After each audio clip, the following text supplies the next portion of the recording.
The views expressed on the following broadcasts do not necessarily reflect those of KHLT, Take 12 Radio, or our affiliates. The opinions on this show should not be considered as medical, psychological, or professional advice and are those of the host, co-host, and guest. Take 12 Radio and KHLT Recovery Broadcasting are not affiliated with any particular 12-step fellowship. One day at a time with its failures and fears,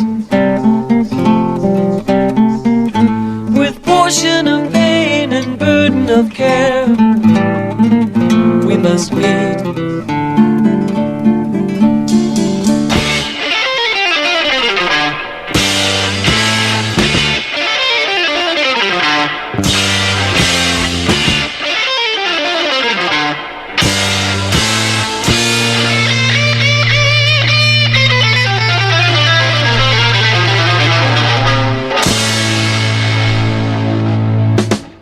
Welcome to Walking Through the Language of the Heart, a journey into the Grapevine writings of Alcoholics Anonymous co-founder Bill W.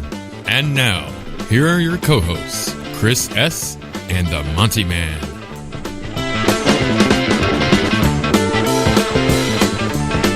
Well, welcome aboard, one and all, to another fine episode of Walking Through the Language of the Heart with our good friend Chris S. and myself. This is a show where we are unpacking the writings, the Grapevine writings, articles from Bill Wilson from 1944 to 1970.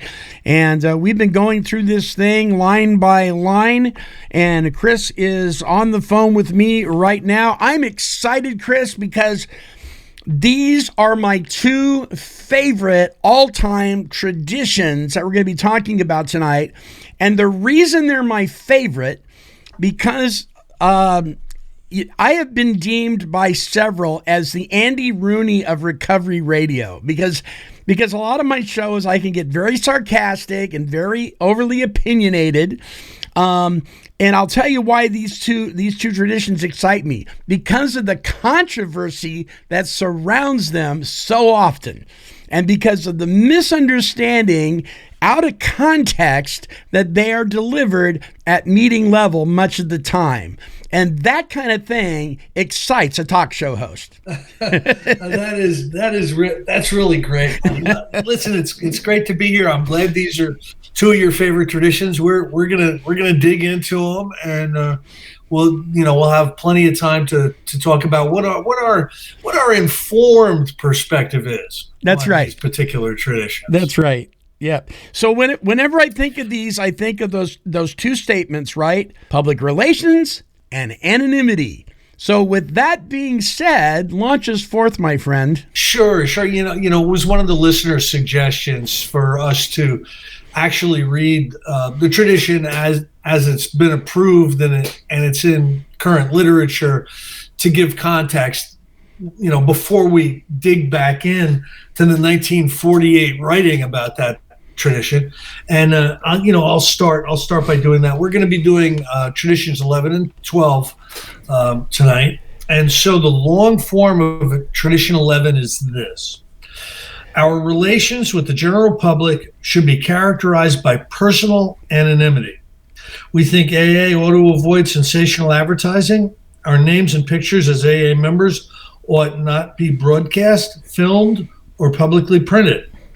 Our public relations should be guided by the principle of attraction rather than promotion. There is never a need to praise ourselves. We feel it better to let our friends recommend us. So that's the long form as you'll find it in current literature. Let's dig into Bill's writing in the Grapevine. This is from the October 1948 Grapevine with the title Tradition 11. Let's see what he has to say. Providence has been looking after the public relations of Alcoholics Anonymous. It can scarcely have been otherwise. Though we are more than a dozen years old, hardly a syllable of criticism or ridicule has ever been spoken of AA. Somehow we have been spared all the pains of medical or religious controversy, and we have good friends both wet and dry, left and right. Like most societies, we are sometimes scandalous, but never yet in public. From all over the world, naught comes but keen sympathy and downright admiration. Our friends at the press and radio have outdone themselves. Anyone can see that we are in a fair way to be spoiled. Our reputation is already so much better than our actual character. I love that. Our reputation is better than our character. Like that. Yeah, I'm telling you, Bill Wilson. Bill Wilson, I believe he had a humility. He had a core humility, coupled with an ego that had to be the number one guy. But I think he understood just how important this principle of humility and anonymity would be. And in 1948. At that time, there was a lot of really good press, and there wasn't a lot of bad press. Over the course of the years, we can't really say that anymore. Especially with the advent of the internet, where anybody can publish a writing on anything, and get it out there. There is criticism that comes at Alcoholics Anonymous. Maybe some even valid criticism, but in 1948, the principles that they had put together were working really well. And when there was public relations and people writing about Alcoholics Anonymous, it was in a good way.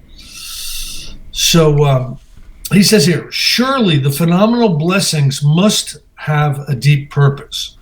Who doubts that this purpose wishes to let every alcoholic in the world know that AA is truly for him?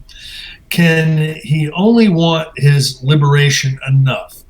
Hence, our messages through public channels have never been seriously discolored, nor has the searing breath of prejudice ever issued from anywhere.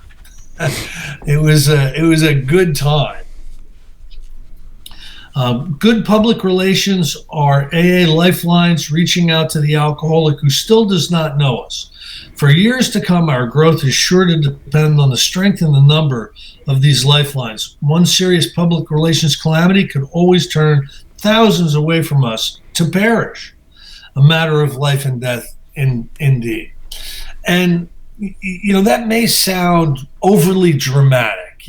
Pushing people away from Alcoholics Anonymous could mean their death. But that's his experience. He was watching people who were plugged in and doing their job in Alcoholics Anonymous get better and better and better. And he was watching people who couldn't get this thing. They either could not or would not give themselves to this simple program. He was watching them die. So this was literal for him. Anything that would push someone away from Alcoholics Anonymous was a killing thing.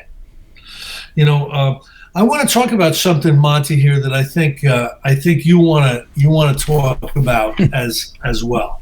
And to do that, I'm going to go back to the long form, and it says here that anonymity. Our public relations should be guided by the principle of attraction rather than promotion.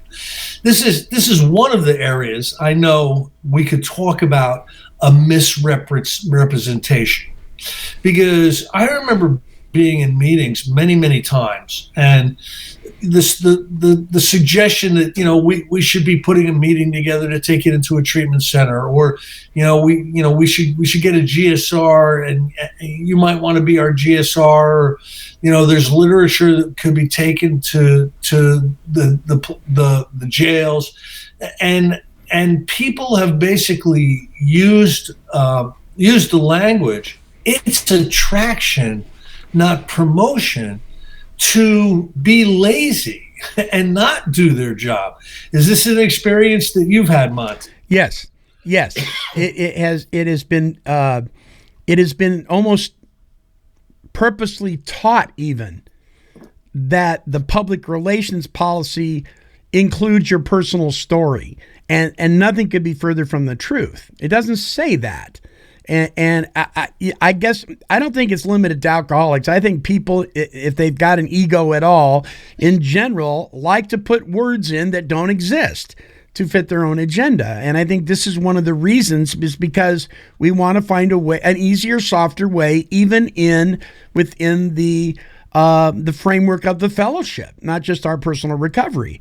And so you've said it before. I've said it a million times. It's our public relations policy. It's based on attraction rather than promotion, not our personal stories. And as many times as I've said that, 100 times it comes back that that's actually just the opposite. But it's not. And I think, with the film several years ago, Anonymous People, boy, did that raise some eyebrows. People got upset here in Oregon. Some people were pretty hot about that. These people are breaking their anonymity. They weren't breaking their anonymity. They were just sharing their personal stories. And I've heard it, and it still goes on today, and I will continue to correct it when I hear it. One of the saddest things I continue to see is people believing that attraction rather than promotion is an excuse not to do 12-step work. And if you read the chapter Working with Others, it lays out a course of action for you to go out there and find people to talk about the 12-step recovery program with, to look for still suffering alcoholics and try to sell them on the idea of recovery. That's our job. And so using the language in this tradition, misusing the language in this tradition, it's attraction rather than promotion. I'm just going to sit on my chair here in the meeting and they can come to me. That's an abdication of the responsibility that's set out for us in the chapter Working with Others. I believe that. There are actually people that I know in our area right now that do not want to set up an information booth in a local recovery gathering of several other recovery organizations in the park. There's a couple of them a year. There's Hands Across the Bridge, and then there's a thing called Recovery in the Park. And it's interesting. I think I've mentioned this early on when we started doing this broadcast, but finally, Narcotics Anonymous finally started showing up. Celebrate Recovery was showing up from the very beginning, but AA still won't come because they say it's attraction rather than promotion. And if we set up our booth there, we're promoting AA. And I think they just don't want to do it. Yeah. I mean, they're using this tradition as an excuse to be lazy. And, that's just the way it is. That's sad. It says here, the future poses no greater problem or challenge to AA than how best to preserve a friendly and vital relation to all the world about us. Success will rest heavily upon right principles, a wise vigilance, and the deepest personal responsibility on the part of every one of us. Nothing less will do. Else our brother may again turn his face to the wall because we did not care enough. So the 11th tradition stands sentinel over the lifelines, announcing that there is no need for self-praise, that it is better to let our friends recommend us, that our whole public relations policy, contrary to usual customs, should be based on the principle of attraction rather than promotion. Shot in the arm methods are not for us. No press agents, no promotional devices, no big names. The hazards are too great. Immediate results will always be elusive because easy shortcuts to notoriety can generate permanent and smothering liabilities. More and more, therefore, we are emphasizing the principle of personal anonymity as it applies to our public relations. We ask of each other the highest degree of personal responsibility in this respect. As a movement, we have been before now tempted to exploit the names of our well-known public characters. We have rationalized that other societies, even the best, do the same. As individuals, we have sometimes believed that the public use of our names could demonstrate our personal courage in the face of stigma. So lending power and conviction to news stories and magazine articles. You know, what he's talking about here, Monty, is press, radio, film. Mm-hmm. And you'll get some people today who will say internet, you know, or TV. You know, there's other things that have come after 1948 that they want added into the media sphere of anonymity. I really don't personally have a problem with it. But what I've seen this happen, so it shows that this is wise. There's always a comedian or a rock star or a movie star who is 5 minutes sober, right? Their life is blown up like the Hindenburg. You know, they've ended up in jail. Now they've gone to some schwanky rehab, you know, outside of Hollywood or something. And they get out, and 5 minutes later, they start talking about Alcoholics Anonymous. And I'm going to AA. I've never seen one of them stay sober. Never seen one of them who did that in their first 5 minutes, stay sober. Yet Hollywood, the rock industry, is littered with Alcoholics Anonymous members in good standing that the public is not going to know about. You might find out if you see them in a meeting, or you might understand the secret code of long-term recovery, you know, that the secret code. But they're following this principle of anonymity, and it's very wise because of the people who 5 minutes sober want to talk about Alcoholics Anonymous and relapse. You know, that what that'll do is that'll send the message that, you know, doesn't seem like AA works to me. You know, Harvey Gerbilfeather said he was going, and here he is with another DUI. You know, if I'm going to get sober, I want to go somewhere that works. You understand what I'm saying? Yeah. So let me point out, there is. I don't know if this is currently accurate or not. I know back when we would take 12 Radio down to Long Beach, down in Southern California, there were meetings called musicians meetings. And these were people that they were AA meetings and NA meetings where people that were in the limelight, they were celebrities. A lot of them were very popular musicians, but they weren't actually listed in the meeting list, right? They were known of, but they were very careful not even to print them because they didn't want people. And if they did, they wouldn't print them as the musician meetings. You know what I mean? So people weren't showing up just to meet Peter Tork, you know, or whoever. And I saw some wisdom in that. And this one lady says, well, I don't go to meetings that aren't listed. And I thought, well, I don't know. I get it. I get why they're trying to protect that. I don't know if those meetings still go on down in Southern California or not. I have a hunch they probably do. But don't you think there's some wisdom in not announcing that? You know, listen, I've heard stories from different people who, you know, I'm not going to use their name because we're on a show, but like one of the most popular rock musicians in the world. He tells a story of, you know, he lives in New York, and he tells a story that he goes to regular meetings every once in a while, and he can't go to the same one more than a couple of times. Yeah, because he's so popular and so many people are fans.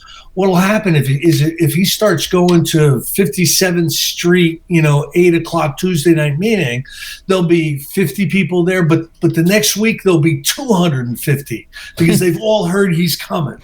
You know, so he deserves to have an Alcoholics Anonymous experience like the rest of us. So I'm not gonna criticize whatever he needs to do. You know what I mean? I'm just not gonna criticize it. There's lots of specific purpose meetings. Now, some people will say just don't call it an AA group. Some people won't care. Some people will say each group is autonomous and they can do whatever the heck they want. You know, there are invitation only meetings. meetings. Like, I think that's kind of what you were talking about. You have to be invited. Yeah. I hope that Alcoholics Anonymous will be there for anyone that needs to be there. And if these people really do need a special purpose meeting, then why would I begrudge them Amen. of that? We all deserve to be safe and sound and sober. So that's my personal, perspective on it. Sure. And there's going to be different perspectives. I'll tell you another story that I heard. I know the guy that did this. There's a famous comedian, one of the most famous comedians. I'm not going to mention their name, but they're around since the late '60s. Super famous, really well respected. He was trying to get sober, and he was in Las Vegas, and he called up some people that I know, and he said, "Hey, I'm reaching out. I could really use a meeting, so to talk to somebody." So one of these guys, a couple of these guys went over to his hotel room. He was doing shows there, right, and sat down with him, and he goes, Tuesday at like 5:30 would be a good time for you guys to bring me a meeting. And they said, well, we'll tell you when the meetings are. We'll make a meeting book available. We'll come and get you. We'll bring you to a meeting. There's one at 6:00 and there's one at 9:00. On Tuesday. And he's like, no, like 6:45 would really work for me. And they got up and they said, these are our meetings. You want to come? Great. See you later. He was dead in a couple of months. Wow. So like, was that a good thing to do? You can make a case that, hey, do your job, show up. You can make that case. You could also make the case that, that was not a very compassionate response to a request. and the guy didn't last very long. So I don't know, there's all kinds of experience out there. What I would like, I'm going to say it again, is for when somebody reaches out the hand for AA needs to be there. You define what needs to be there means. There's a lot of latitude in this thing because we really don't have any rules. You know what I'm saying? Yeah. Well said. All right. It says here, but these are not the allures they once were. Vividly, we are becoming aware that no member ought to describe himself in full view of the general public as an AA. Even for the most worthy purpose, let a perilous precedent be set which would tempt others to do likewise for purposes not so worthy. We see that on breaking anonymity by press, radio, or pictures, any one of us could easily transfer the valuable name of Alcoholics Anonymous over onto any enterprise or into the midst of any controversy. So it is becoming our code that there are things that no AA ever does, lest he divert AA from its sole purpose and ensure our public relations, and thereby the chance of those sick ones yet to come. To the million alcoholics who have not yet heard our AA story, we should ever say, greetings and welcome. Be assured that we shall never weaken the lifelines which we float out to you. In our public relations, we shall, God willing, keep the faith. And that's his writing on Tradition 11, 1948. Quite different than the way you'll find it in 12 Steps and 12 Traditions. Quite different than you find in the long form, but the principles are there. All right, I am going to read the long form of Tradition 12. 12. And finally, we of Alcoholics Anonymous believe that the principle of anonymity has an immense spiritual significance.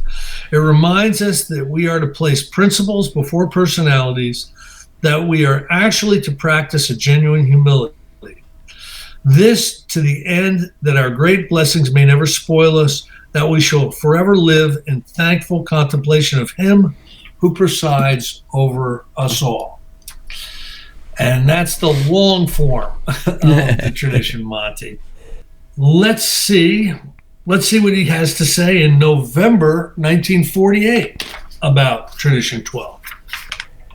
One may say that anonymity is the spiritual base, the sure key to all the rest of our traditions. It has come to stand for prudence and, most importantly, for self-effacement. True consideration for the newcomer if he desires to be nameless, vital protection against misuse of the name Alcoholics Anonymous at the public level, and to each of us a constant reminder that principles come before personal interest. Such is the wide scope of this all-embracing principle. In it, we see the cornerstone of our security as a movement.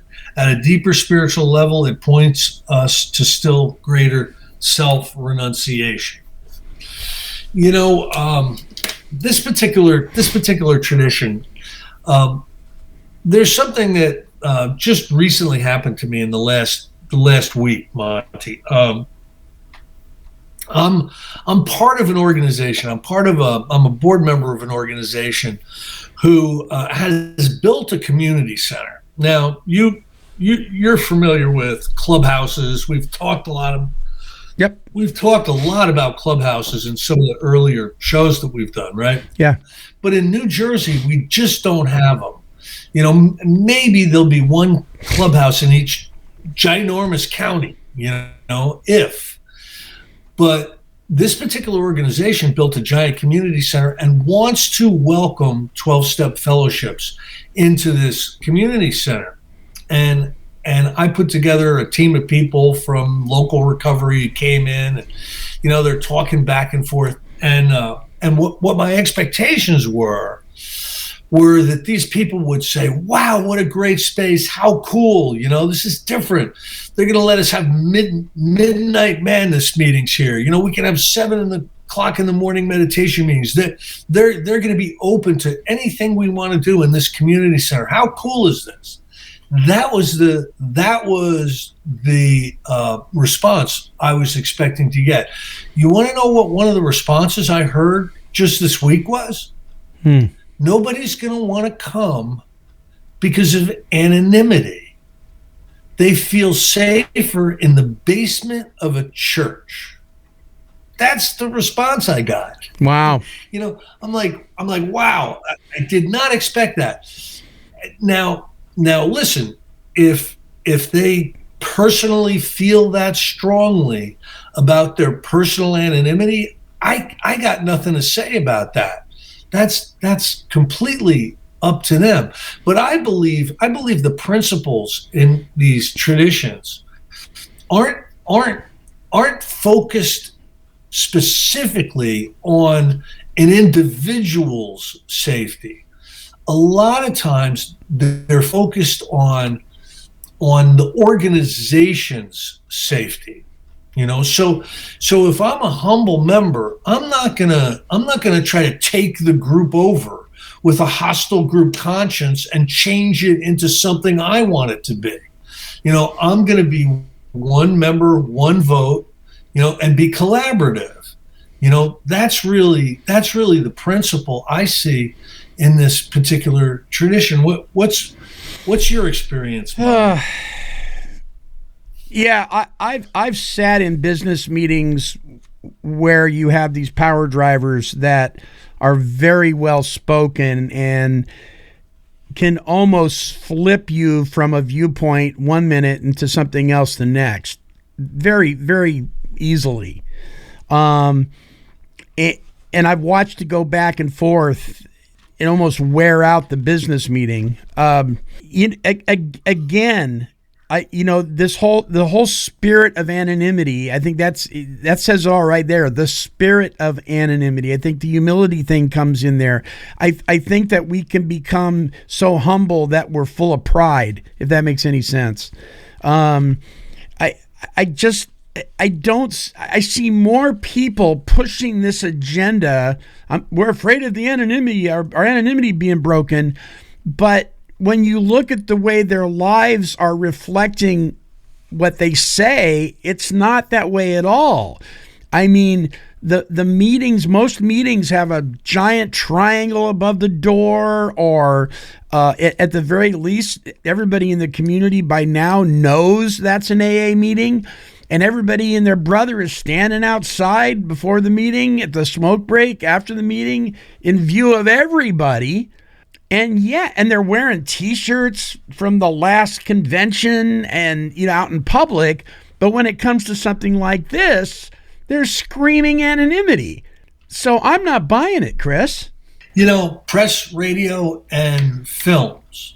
Yeah. And some people want to add internet and TV, and that's all well and fine, I suppose. But I found that personally, as long as I'm following the principle and the perspective of this particular tradition, I can tell anybody I want I'm a member of Alcoholics Anonymous.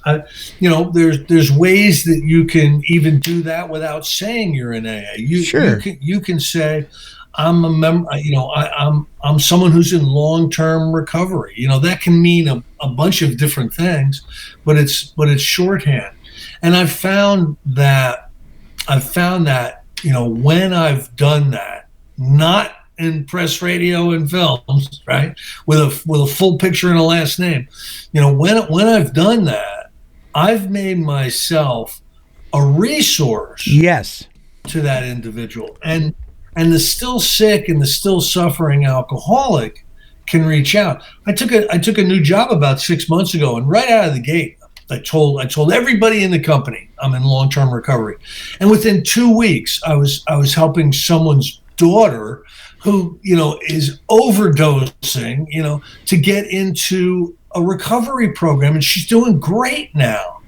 Now, if I had not done that, that opportunity wouldn't have been offered to me to be helpful, So I'm a lot less scared today. Now I'm older. I'm at the end of my career trajectory. You know what I mean? I care a lot less.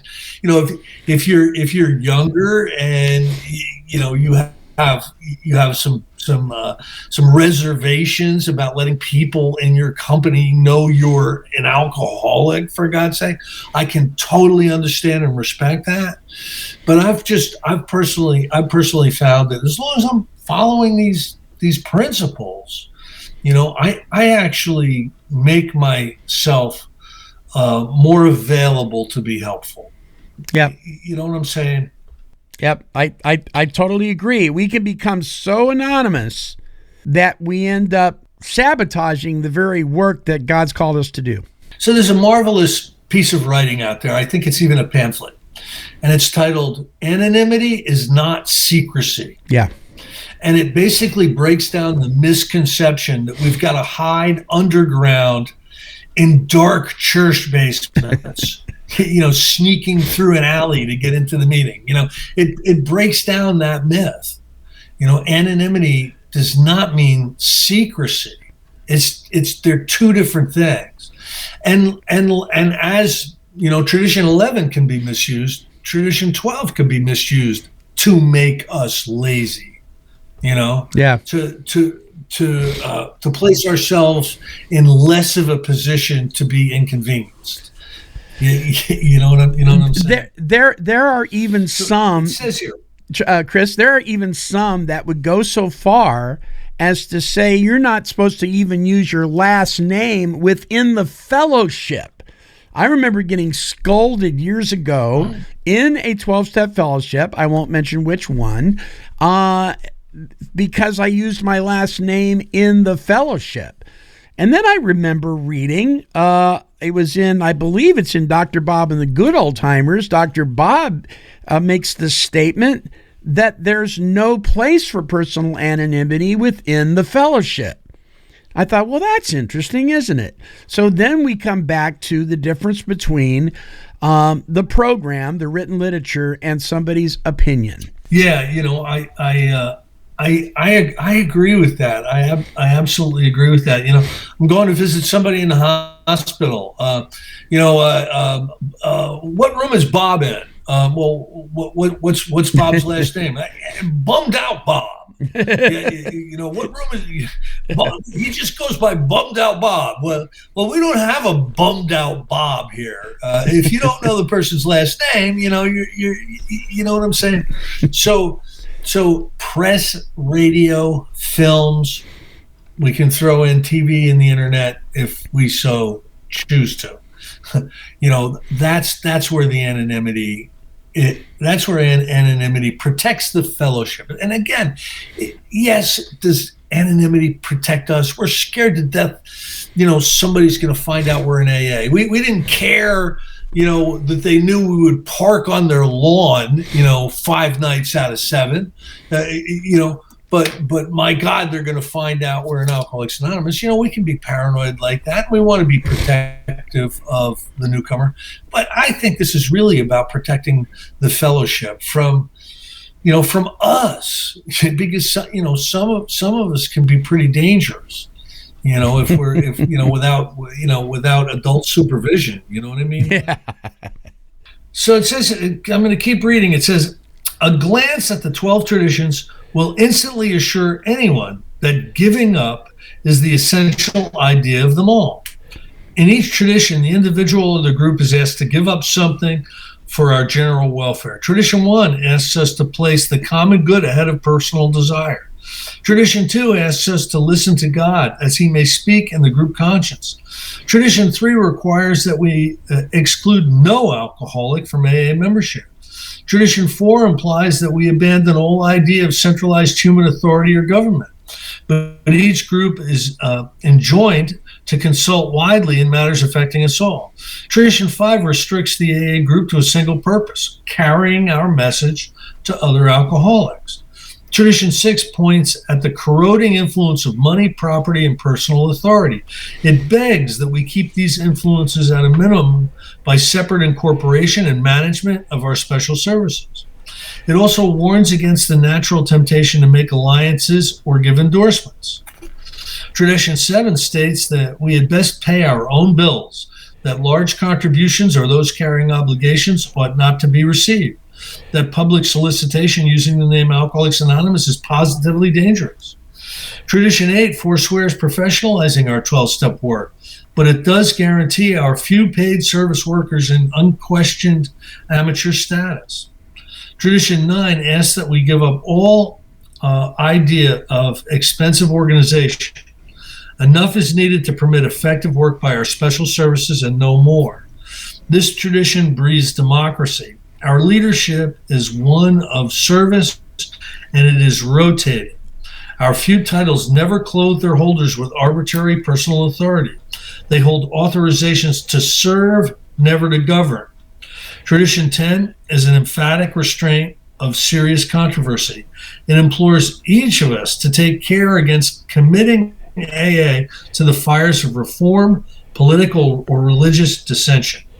Tradition 11 asks in our public relations that we be alert against sensationalism, and it declares that there is never need to praise ourselves. Personal anonymity at the level of press, radio, and film is urgently required, thus avoiding the pitfall of vanity and the temptation through broken anonymity to link AA to other causes. Tradition 12, in its mood of humble anonymity, plainly enough comprehends the preceding 11. The 12 points of tradition are little else than a specific application of the spirit of the 12 steps of recovery to our group life and to our relations with society in general. The recovery steps would make each individual AA whole and one with God. The 12 points of tradition would make us one with each other and whole with the world about us. Unity is our aim. I love how that ended. Don't you, Monty? The last couple of sentences are very powerful there. Yes, very good. So it says, our AA traditions are, we trust, securely anchored in those wise precepts, clarity, gratitude, and humility. Nor have we forgotten prudence. May these virtues ever stand clear before us in our meditations. May Alcoholics Anonymous serve God in happy union for so long as he may need us. I love how Bill always ends, by reaching out and referencing the Father of Light. Yeah, he does. God as we understand it. Yeah, he's always very, very careful to do that. So at this point, I'm going to dredge this up. We've talked about it before, but it bears repeating, especially if this is the first time somebody has tuned in to this workshop and they haven't listened to the previous articles. It's important for people to understand what I'm about to say. There are people right now, I guarantee you, and if they're not, people that will listen down the road because these are archived, that will say, wait a minute, hold the horses, pump the brakes. Aren't you breaking the anonymity tradition right now at the level of, at the very least, internet? But this is a form of media. And to them, I would say, if you go back and you listen, you may learn that actually nothing could be further from the truth. And let me say why. First of all, you are referred to as the co-host on this show as Chris S. Within the framework of Alcoholics Anonymous, you are free to claim membership publicly by not using your last name. We also aren't using your picture, and so that isn't there. So you are actually abiding by that tradition. I, on the other hand, right, my picture's all over the website, and yet I make it very clear. Now, if people can figure it out one way or the other, they may be right, they may not be right. I never say what particular 12-step program I'm a member of. I never say it. I may say I was at an AA meeting one day and I heard this phenomenal topic, but I don't claim membership. I may refer to a topic or somebody said at an NA meeting, but I don't claim membership. I don't even claim membership in Celebrate Recovery, and I'll attend those meetings. You don't know, listeners, via this programming at Take 12 Recovery Radio, what fellowship I'm a member of. And I do that specific, but then I have a double protection on that. I refer to myself as the Monty'man. Now, my last name is on the website where it needs to be for legal purposes, but during the shows, you don't hear me use my last name. And so I kind of put a double hedge of protection around that. So because I don't claim membership specifically, I too am honoring those traditions.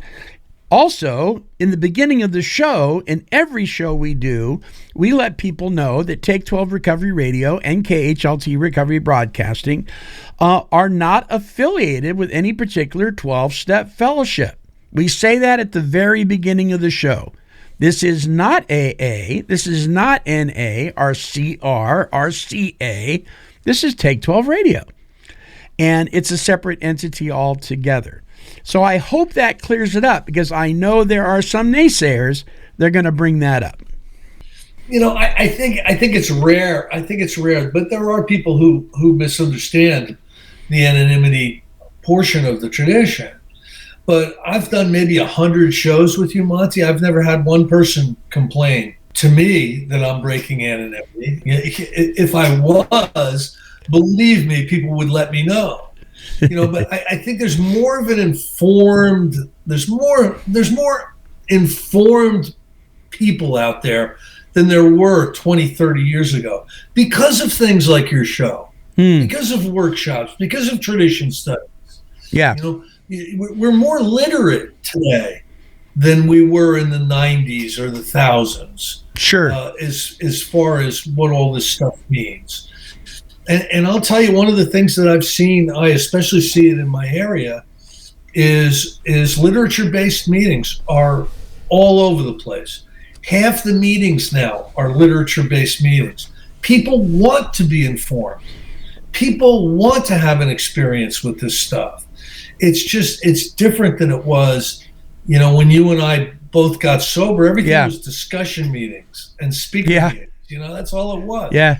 Today people really want to dig into the nuts and bolts of this thing.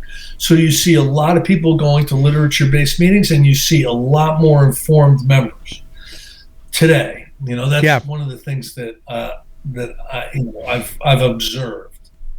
Yeah, and it's been rare. I mean, I got called out on the carpet on this thing early on when 18 years ago when we first started doing this. But as of late, I haven't heard a peep.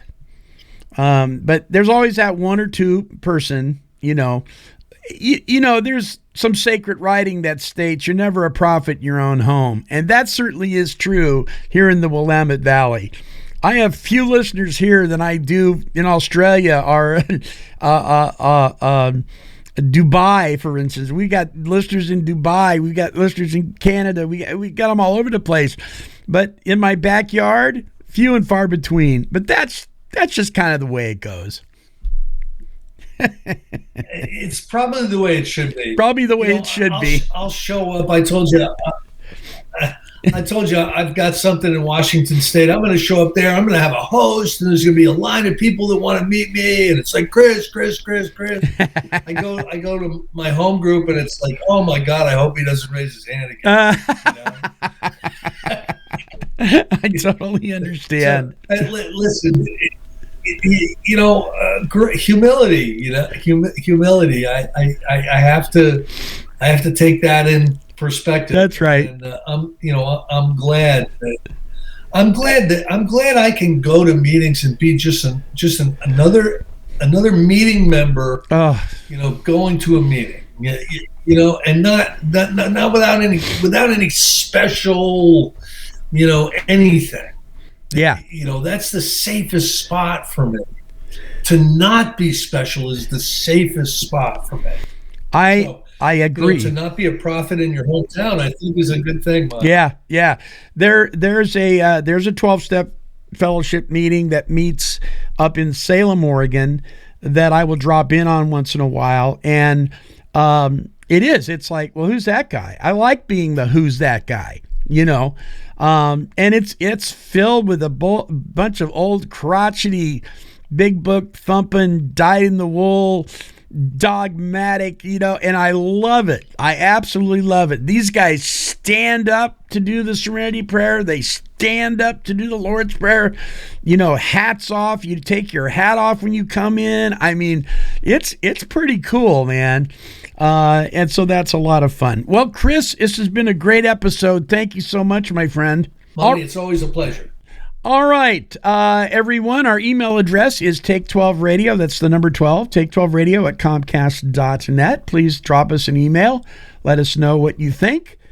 Thumbs up, thumbs down, everything in between. We welcome all your comments. Until our next broadcast, this is the Monty'man along with Chris S. and the rest of the Take 12 Recovery Radio family, and we are wishing God's perfect serenity for you.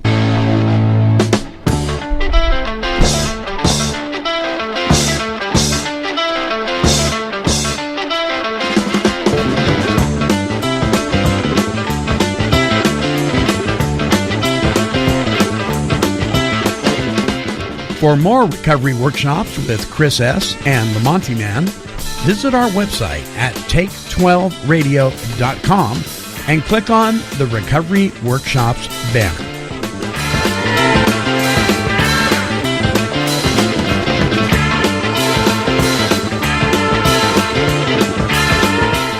This has been a broadcast of Take 12 Recovery Radio and KHLT Recovery Broadcasting.